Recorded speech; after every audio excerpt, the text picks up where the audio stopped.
Dans les brumes épaisses et argentées qui montaient du fleuve Wouri chaque matin, enveloppant comme un voile mystique les rives boueuses de Bonabri.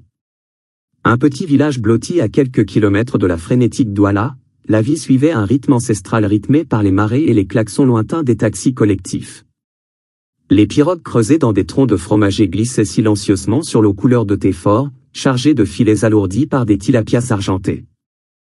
Des capitaines aux écailles irisées et des crabes bleus qui claquaient des pinces en signe de défi. Les femmes, pagnes nouées haut sur la poitrine. Portaient sur la tête des bassines remplies de poissons fumés, de manioc pilés et de beignets d'akara encore chauds. C'est dans ce décor à la fois paisible et chaotique que vivait Léa. Une jeune fille de 20 ans dont le nom signifiait « celle qui apporte la joie » dans la langue douala de ses ancêtres. Léa était une vision, sa peau d'un brun profond et velouté capturait la lumière du soleil levant comme du bois de manguier fraîchement poli par la pluie. Elle aimait porter des pagnes wax aux motifs éclatants, parfois des soleils stylisés. Parfois des oiseaux en vol, toujours noués avec une élégance naturelle qui faisait tourner les têtes au marché. Léa était la plus jeune de 5 enfants dans une famille de pêcheurs modestes mais fiers. Son père, Papa Ekambi. Un colosse aux épaules larges marquées de cicatrices laissées par des hameçons rouillés et des courants traîtres. Commandait une flotte de 3 pirogues qu'il entretenait avec un soin presque religieux. Chaque soir, il inspectait les coques, raclait les algues. Sa mère, Mama Ngozi. Une femme menue au sourire doux et permanent malgré les rides profondes creusées par le soleil et les soucis, partait à l'aube pour le grand marché de Bonanjo à Douala. Là, installée sur une natte usée, elle criait ses prix d'une voix chantante, tilapia frais. Crabe vivant. Venez goûter, c'est du Bonabri pur. Elle négociait avec une ruse de marchande chevronnée, obtenant parfois un franc CFA de plus ici, un régime de bananes plantain gratuit là.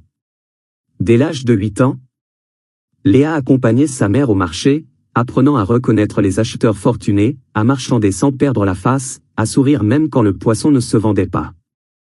Mais elle aidait aussi son père, elle réparait les filets déchirés avec une aiguille d'os et du fil de nylon.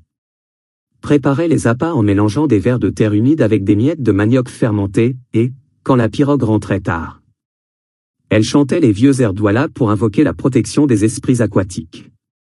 Pourtant, au fond d'elle, Léa étouffait. Grâce à un vieux missionnaire presbytérien venu de Yaoundé qui passait une fois par mois avec une malle remplie de livres usagés, elle avait appris à lire et à écrire.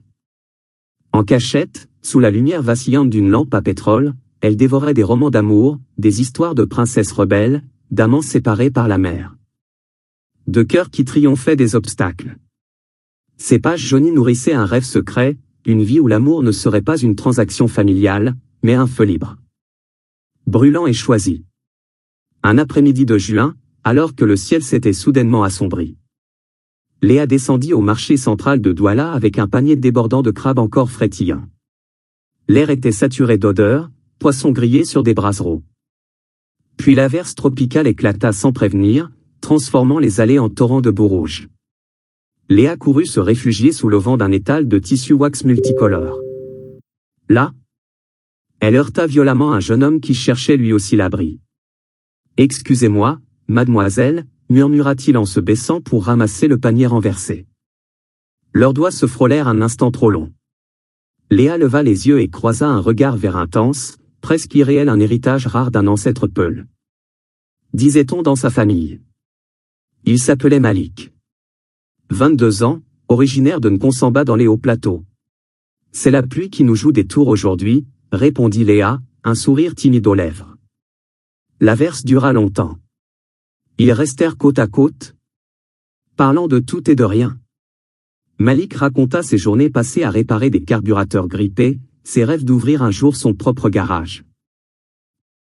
Léa, encouragée par sa douceur, avoua son amour pour les histoires, les livres m'emmènent loin des filets et des odeurs de poissons. J'imagine des mondes où les filles choisissent leur destin. Quand le déluge cessa enfin, laissant derrière lui un air frais et des flaques scintillantes, Malik dit simplement, reviens au marché la semaine prochaine. J'y serai. Ainsi naquit leur amour clandestin. Ils se retrouvaient au crépuscule sur les berges isolées du Wouri, là où les mangroves formaient un dédale vert et odorant, refuge contre les regards indiscrets. Malik arrivait avec des mangues bien mûres chapardées aux étals, des tranches d'ananas sucrés, parfois une noix de cola pour partager. Léa apportait des poèmes qu'elle avait recopiés ou inventés, sa voix douce les murmurant comme une prière. Un soir, assis sur une souche couverte de mousse, Malik prit sa main, ton sourire est comme le soleil qui perce les nuages après l'orage sur le fleuve. Il réchauffe tout. Léa rougit jusqu'aux oreilles, et tes yeux, ils sont comme l'eau profonde, pleine de mystères que j'ai envie d'explorer.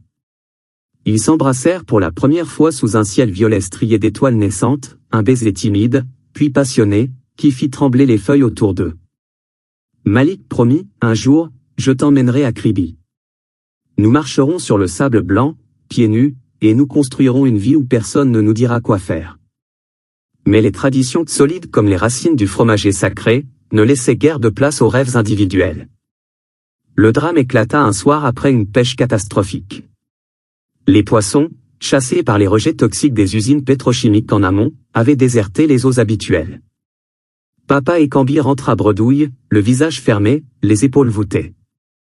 Il annonça à table, d'une voix grave, j'ai accepté une proposition pour toi, Léa. Chief Obiang. Le commerçant en huile de palme, veut t'épouser. Il paiera toutes nos dettes, les prêts pour les pirogues, l'école des petits, tout. Et il nous donnera des terres pour replanter du manioc. Obiang avait 35 ans, une bedaine naissante, 3 enfants d'une épouse décédée. Et une réputation d'homme riche mais autoritaire. Il possédait des hectares le long du fleuve et siégeait au Conseil des Anciens. Mama Ngozi baissa les yeux. Une larme roulant sur sa joue ridée. Léa sentit le sol se dérober. Papa, je ne l'aime pas. Mon cœur est ailleurs. Papa Ekambi frappa du poing sur la table basse, ton cœur appartient à la famille. Nous avons trop souffert. C'est pour le bien de tous. Léa s'enfuit dans la nuit, courant jusqu'aux mangroves où Malik l'attendait déjà, inquiet. Elle se jeta dans ses bras, sanglotant, ils veulent me marier à Obiang. Je ne peux pas, Malik. Je ne survivrai pas, il la serra fort, les mâchoires crispées, alors nous partons. Demain à l'aube. J'aurai une pirogue prête. Nous remonterons le Wouri jusqu'à Edea, puis Yaoundé. Là-bas, on recommencera. Léa prépara son départ en secret, un petit sac avec ses perles préférées. Le collier en perles de verre offert par sa grand-mère défunte, quelques billets économisés en vendant des bracelets tressés, et une lettre d'adieu déchirante pour ses parents. Mais Fanta, sa sœur aînée de 28 ans, une femme au visage marqué par la jalousie et les déceptions, les avait espionnés depuis des semaines. Fanta avait toujours envié la beauté et la douceur de Léa. Secrètement amoureuse d'Obiang qu'il avait courtisé un temps avant de la repousser pour une fille plus jeune et plus fraîche. Elle vit dans cette fuite une opportunité. Elle alerta Papa Ekambi et le conseil. À l'aube, alors que Malik attachait la pirogue, une dizaine d'hommes surgirent des roseaux. Machette à la main. Ils le rouèrent de coups, le ligotèrent. Traître. Sorcier. Tu as jeté un sort sur ma fille, hurla Papa Ekambi. Le visage déformé par la rage et la honte. Léa fut traînée de force à la maison, enfermée dans une case sombre au mur de banco craquelé. On posta 2 cousines devant la porte. Le village bruissait, Malik a utilisé des charmes de Nkonsamba pour séduire la petite. Obiang, outré, exigea justice, cet apprenti mécanicien insulte nos coutumes. Le conseil condamna Malik à l'exil définitif, sous peine d'un rituel de malédiction par le Nganga du village. Seule dans l'obscurité, Léa sombra. Elle refusait la nourriture, ne parlait plus, fixait le toit de tôle rouillé en imaginant Malik errant sur les routes poussiéreuses, affamé. Brisé. Une nuit de pleine lune, un rêve la visita, une vieille femme voilée de blanc, aux traits de sa grand-mère, se tenait au bord du fleuve. Creuse sous l'arbre à pin dans la cour, ma fille. La vérité y dort depuis longtemps. Elle te libérera. Le lendemain, prétextant aller chercher du bois. Léa s'échappa quelques minutes et gratta la terre rouge sous l'arbre noueux. Elle exhuma une boîte en fer rouillé contenant des lettres jaunies. Un vieux contrat et une photo fanée. Les documents étaient accablants, 10 ans plus tôt, Papa Ekambi avait emprunté une somme importante à Obiang pour acheter sa 2e pirogue. Obiang avait ajouté une clause manuscrite, illégale mais non contestée à l'époque, en cas de non-remboursement, une de ses filles serait donnée en mariage. Fanta, qui savait lire un peu, avait aidé à cacher le papier et encouragé l'arrangement, espérant qu'Obian la remarquerait enfin si Léa était écartée. Léa confronta sa sœur dans un coin isolé de la cour. « Comment as-tu pu » murmura-t-elle, la voix tremblante de douleur. Fanta s'effondra en sanglots. « J'étais folle de jalousie, Léa. Tu as tout, la beauté, la joie, l'amour. Moi, je n'ai que des regrets. Obian m'a promis. Mais il mentait. Je regrette. » Pour la première fois, les deux sœurs parlèrent vraiment. Fanta promit de l'aider à révéler la vérité. Mais avant qu'elle n'agisse, Malik revint. Refusant l'exil, il s'était caché chez un ami mécanicien à bon abri. Une nuit, il escalada la palissade, glissa une note sous la porte, « Ce soir, minuit, aux mangroves. Je t'attends. Nous partons pour de bon. » Léa, le cœur en feu, accepta. Cette fois, ils réussirent à s'enfuir. La pirogue fila sur le fleuve noir. Les étoiles se reflétant dans l'eau comme des diamants éparpillés. Mais Papa Ekambi, réveillé par un chien, lança l'alerte. Une dizaine de pirogues s'élancèrent. Torchers enflammés, cris résonnant dans la nuit, arrêtez-les. Les esprits du fleuve les puniront. La poursuite fut terrifiante. Malik et Léa pagayaient à s'en rompre les bras. Une vague anormale renversa leur embarcation. Léa fut projetée dans l'eau froide, hurlant « Malik ». Elle s'accrocha à une racine de mangrove, toussant, paniquée. Malik nagea vers elle, la tira sur la berge. Un vieux pêcheur solitaire, alerté par les cris, les repêcha et les cacha dans sa hutte isolée au milieu des palétuviers. Là, trempés, épuisés, ils s'enlacèrent. Le pêcheur se révéla être l'oncle paternel de Malik. Banni 10 ans plus tôt pour un vol qu'Obian avait commis et dont il l'avait accusé pour s'emparer de ses terres.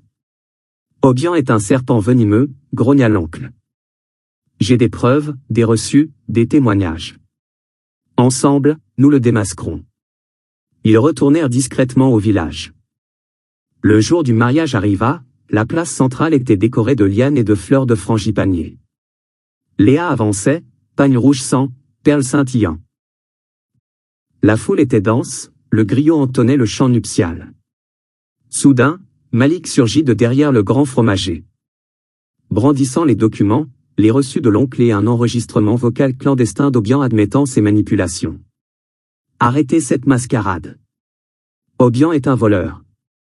Un menteur. Il a ruiné des familles, falsifié des contrats, forcé ce mariage pour couvrir ses crimes. Le chaos fut total.